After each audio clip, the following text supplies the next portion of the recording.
Welcome to the Energetically You podcast, where we talk all about healthy habits, abundant mindset, and optimal wellness. I'm your host, Megan Swan, creator of the Sustainable Integrated Wellness Approach. This podcast is for ambitious women who are looking to level up their energy so that they can feel happier and more productive throughout their day in all of their projects and passions. Inside, we are going to be talking about ways to truly tune into our minds and bodies in new ways to leverage our natural energy sources. Today, I had the privilege to interview my good friend and fellow sugar detox expert, Lily Sokolov, in particular about how she lost 45 pounds doing sugar detoxes, and in turn came to be a health coach at the Institute of Integrative Nutrition, where we studied together. Lily is a yogi, a fitness junkie, a mom of a 5.5-year-old boy.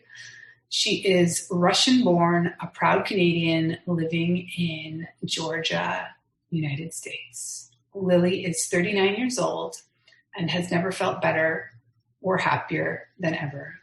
Quitting sugar 5 years ago and losing 45 pounds really changed her life. You can find her at Lily_and_life, which we'll have in the episode notes.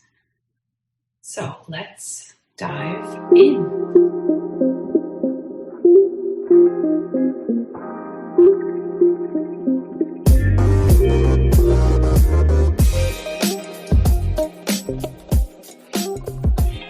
Welcome back to Energetically You. I'm here today with a very good friend of mine, Lily Sokolov. Did I pronounce that correctly, Lily? Almost. Sokolov. And we met how many years ago now? 5 years ago now? I guess so.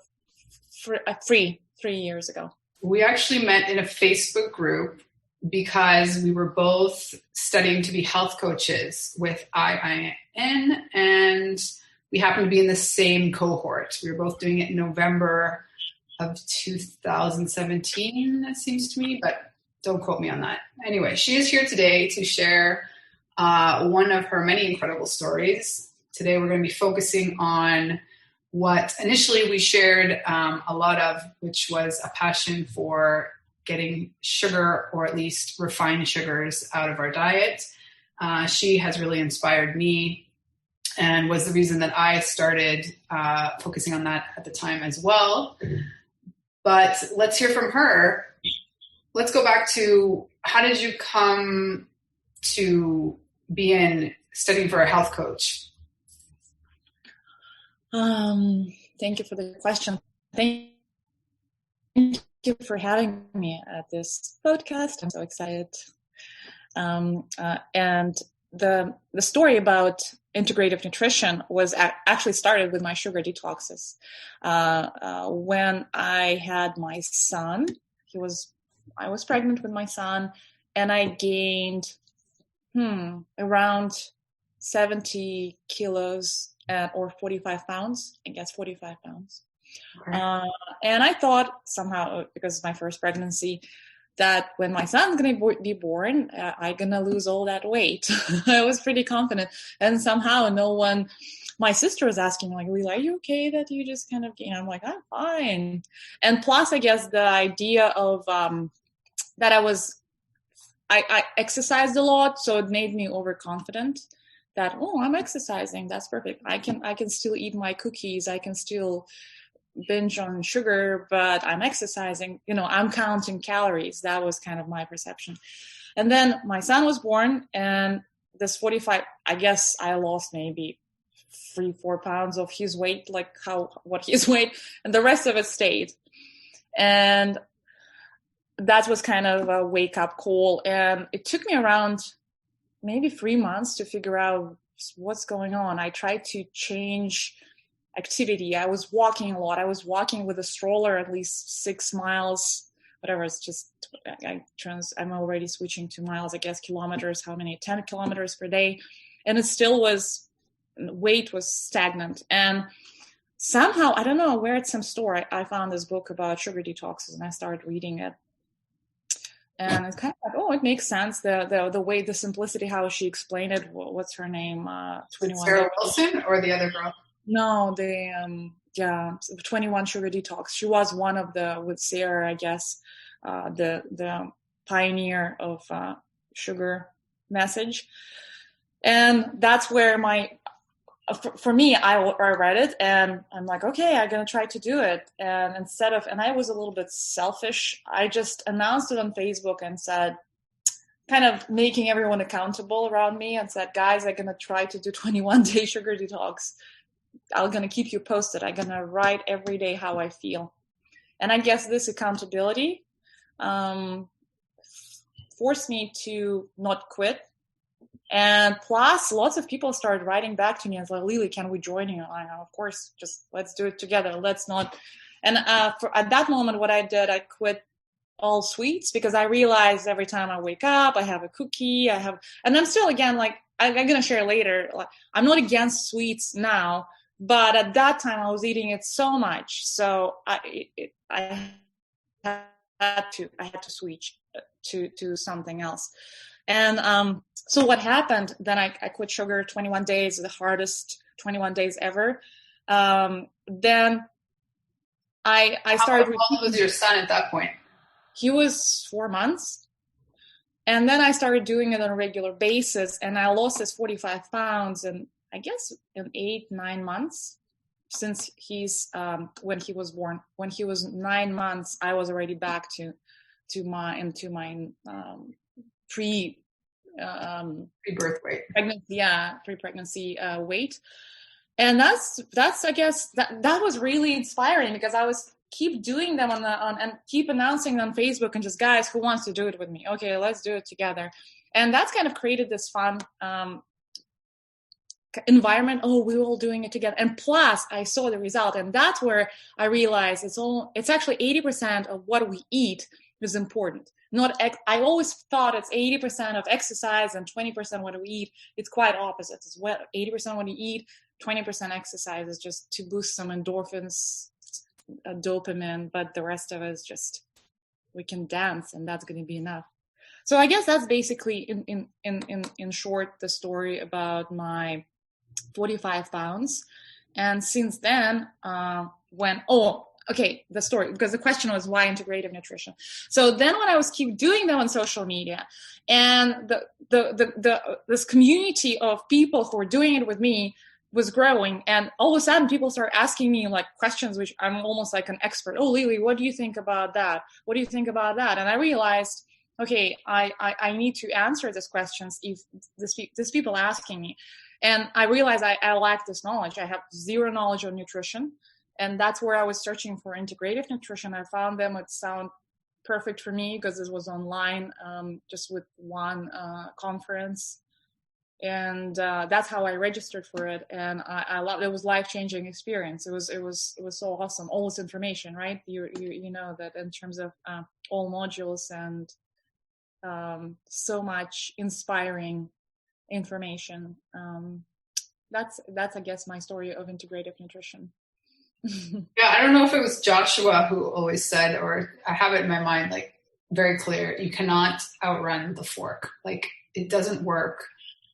And one of the ways that was maybe most reaffirmed for me was when I started running half marathons, even like, just based on my iWatch, the amount of calories I would burn in a half marathon was still less than I would eat in a day, right? And it's like, no one's running 2 hours a day. Mm-hmm. Like, you would have to just be constantly exercising and also it's not calculating that the body does need some calories just to maintain itself, but it's more about the quality of the food. So do you want to talk to us about sort of what were the rules in these 21-day sugar detoxes? What were the basic parameters?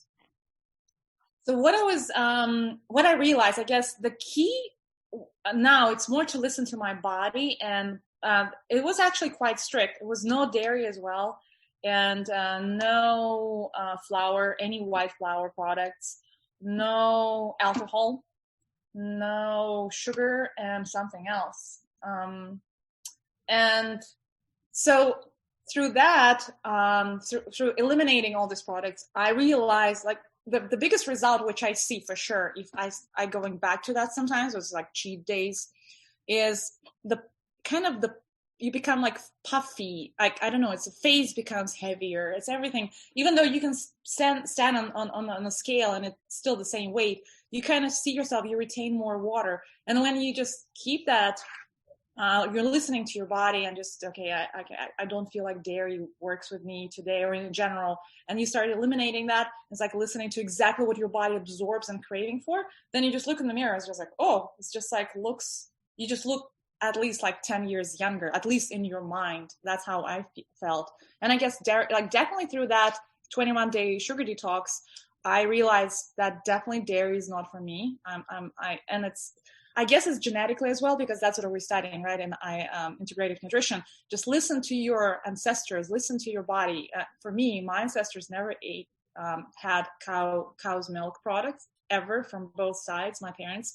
So if I go for dairy, it's only goat's milk. And the biggest thing is also white flour. I still eat it sometimes. That's why I guess two main things which I realize really don't work with me, plus alcohol for sure. But now what I came up with when I was doing, I strongly recommend to anyone with Megan, you doing this awesome detoxes, definitely do it. It's just gonna really help to, and do it with a group setting for sure, because it's gonna help you you're gonna feel accountable. That's 100%. Group setting helps, because every moment you feel it's all habits we're built for years. Because I was recently visiting my parents. Everything with the eating is just dairy products. It's whatever. We had cottage cheese, milk, sour cream, everything. And it's like whole table is all dairy products. And I'm like, hey, like how I used to eat that for 20 years, right? So it's definitely group setting. I strongly recommend that. It's definitely with someone who knows and has been there and tried it and knows which obstacles you might face.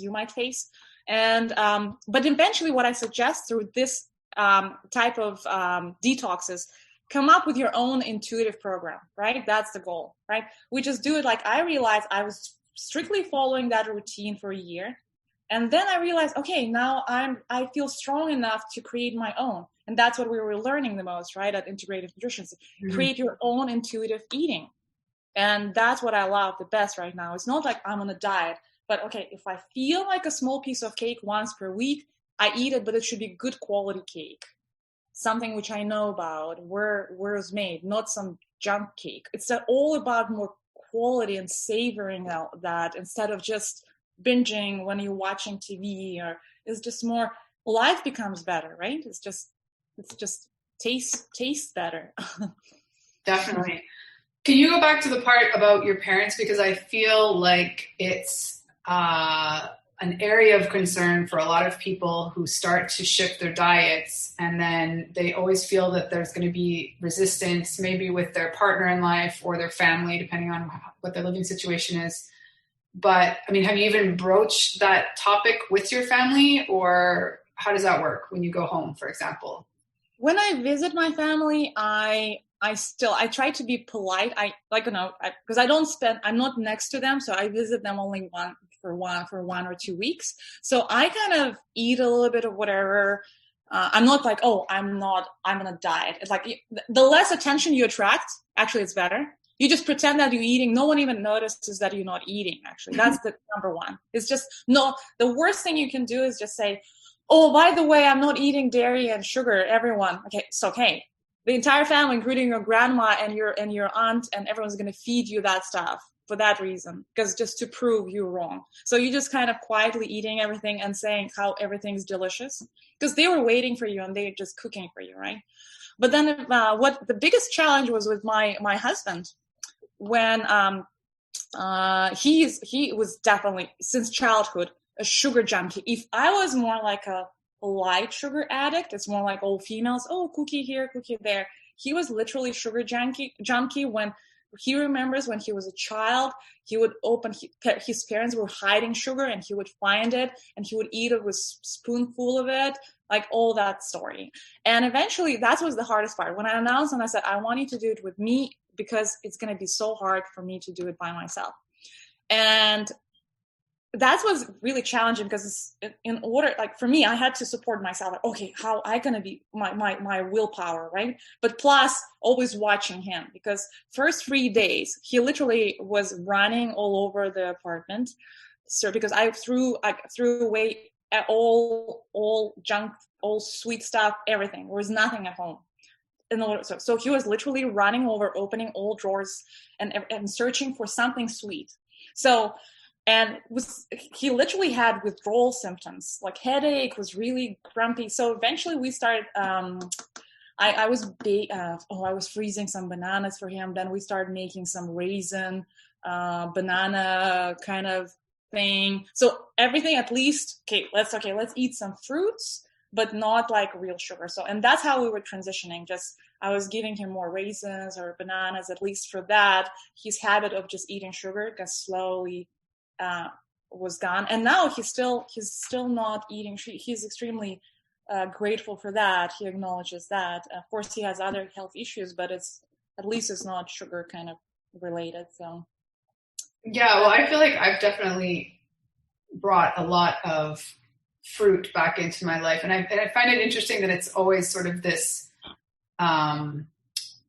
quote unquote controversy in the health world as to how much fruit we should eat. And, I really think oftentimes those are the same people. They're like, oh no, you can't, like, counting how many dates they're eating or how many bananas, but then they're having like a processed 100-calorie piece of crap, let's face it, chocolate bar or a power bar or something like that, because they're craving the sweet, right? So I always go back to exactly what you said, look for it in nature, have more fruit, at least while you're transitioning, like you need to have, and I believe I remember correctly in I Quit Sugar, which is by Sarah Wilson, she had you leaning quite a bit on dairy. And I find that for me, I put it in the same category. Like you say, I feel like when I eat dairy, I don't find so much the inflammation, but I feel it in like indigestion. When I eat sugar, I definitely feel like the inflammation. And I feel like people that drink a lot, that's a really common side effect, is there's like kind of this low level red inflammation, and you don't notice you have it until you do these detoxes and you see what you look like without that. Like it's so subtle that it's not, you just get used to looking that way, I think. I don't know. Have you had any experiences with other people that were in those groups, sort of realizations that they made? People who joined, who were doing it just for fun with me. Yeah. Several of them. Okay, it's a good question, because several of these women recently contacted me, and they all went back to their routines and more followed the peer pressure of their partners or their families. And what I can say is just with age, it's becoming more and more obvious that when you're eating something wrong, it's kind of keeps accelerating, especially after 40.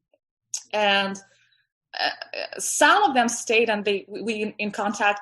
One actually even became strict vegan now, and she cooks amazing recipes. She went way ahead, advanced about that. I guess the same way like you are, just more your recipes are amazing.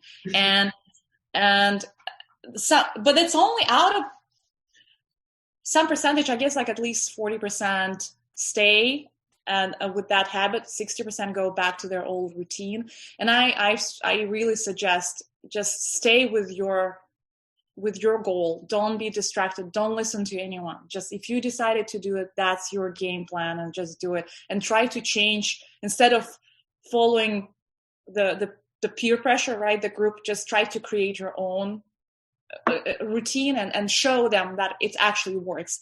And don't be afraid to confront sometimes and say, That's what I'm doing. Or even be quiet and just still do your game, right? So like, for example, I agree with you. Like, so that's what I have always. That's when my son walks around and wants to snack something, he just grabs automatically an apple instead of some other like chips or whatever. Because I even visit my friend and he has like tons of chips and everything, but they always talks to me about diets and all that stuff. And I'm like, just first get rid of that stuff and put the apples and bananas. That's already going to be a huge step.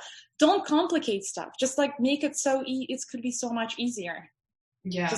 Lily's showing us her giant bowl of fruits that's out on the counter. It's the same in my house. You know, it has to be simple. It has to be attractive.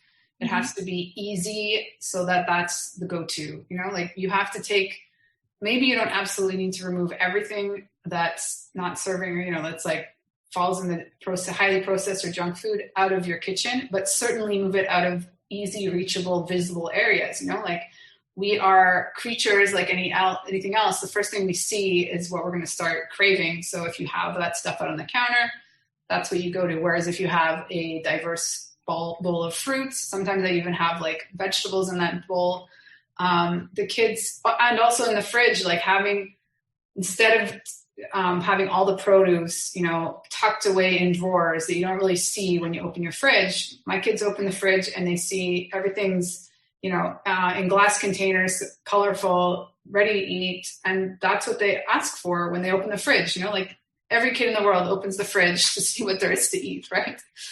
And so if things are at their level and easy for them to access and easy for them to eat, well, I think it's a lot easier for all of us. I mean, you know, I sometimes think back, like I don't often think to myself, I'm craving carrots, for example, but we often go to the fridge when we're bored or, you know, like it's like unconscious. And so then I'm like, well, I'm probably not even hungry. I'm just going to have a couple carrots first. And then if I still think I'm hungry, then we'll, you know, investigate what's to eat. But it's this unconscious eating that I think is often the culprit of most of the snacky habit we have. And it's usually there that we're getting all of the sugar or more of it in the snack culture. So I think it's a big thing. Can you recommend any snacks besides fruit that you love in your family?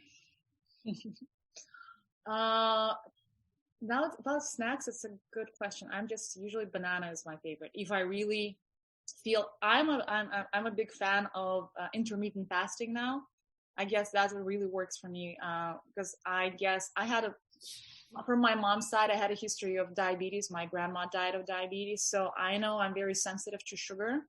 And every time when I snack, I feel I start. So I guess that's another part of listening to your own body, right? So I know if I snack on something, if it's not a big kind of meal, I get hungry very quickly. In 15 minutes, I'm going to be just hungry. So for me, it's easier just not to eat at all. So it doesn't trigger anything in my body. So it kind of stays dormant. And I'm like, oh, I don't feel anything. I don't feel hunger, but I don't feel, I feel that I want to eat, but it's not just kind of strong feeling, right? So I prefer intermittent fasting. And then I love big, like Mediterranean style meals sometimes, just lots of salad, lots of whatever, it could be some sweet baked potatoes, regular baked potatoes, some rice, and all of that. I love this type of meals. And then I eat it and I forget about food for the next 4 or 5 hours. I guess that's kind of my recent intuitive process, but my favorite snack is, I guess, banana would be, and a cup of green tea with matcha tea with oat milk, and sometimes maybe a spoon of collagen and ghee butter or coconut butter in it. That could be my recent snack. I just realized I don't get too much collagen, so I have a green tea because it's kind of cold right now in Atlanta, and that's, I guess, my snack. And then I wait until lunchtime. I'm gonna try that. That sounds good. Well, thank you so much for being with us here today. Is there something you wanted to leave us with in terms of your takeaway in your journey of losing weight or becoming a health coach? I guess it's more, the way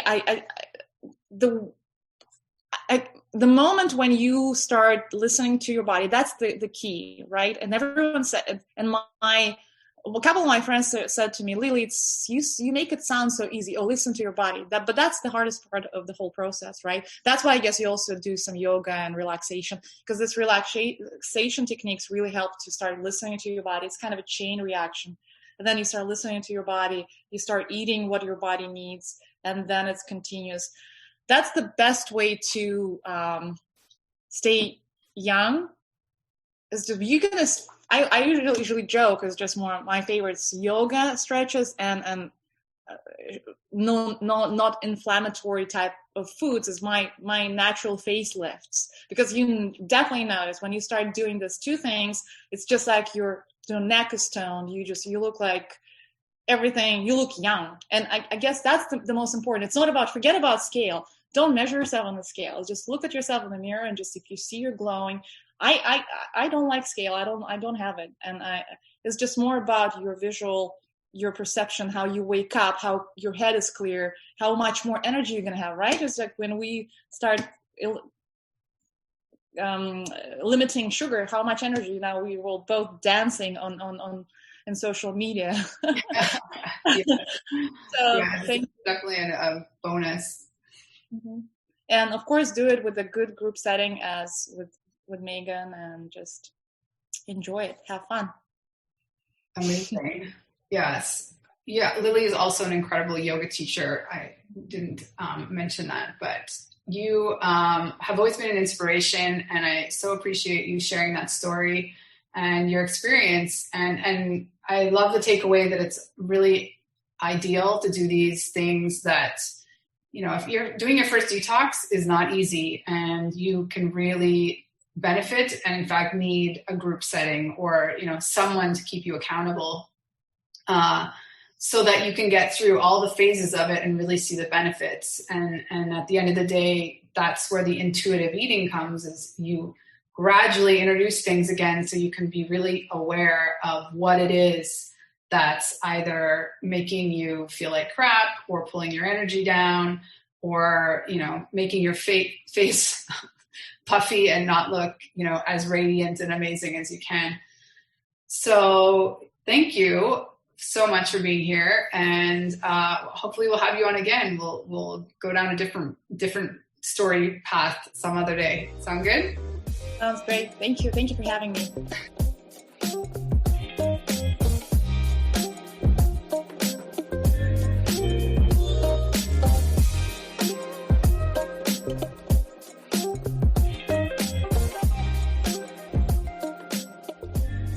Thank you so much for listening to Energetically You. I hope that this episode has helped you to tune into your natural energy sources so that you feel more energized and focused throughout your day.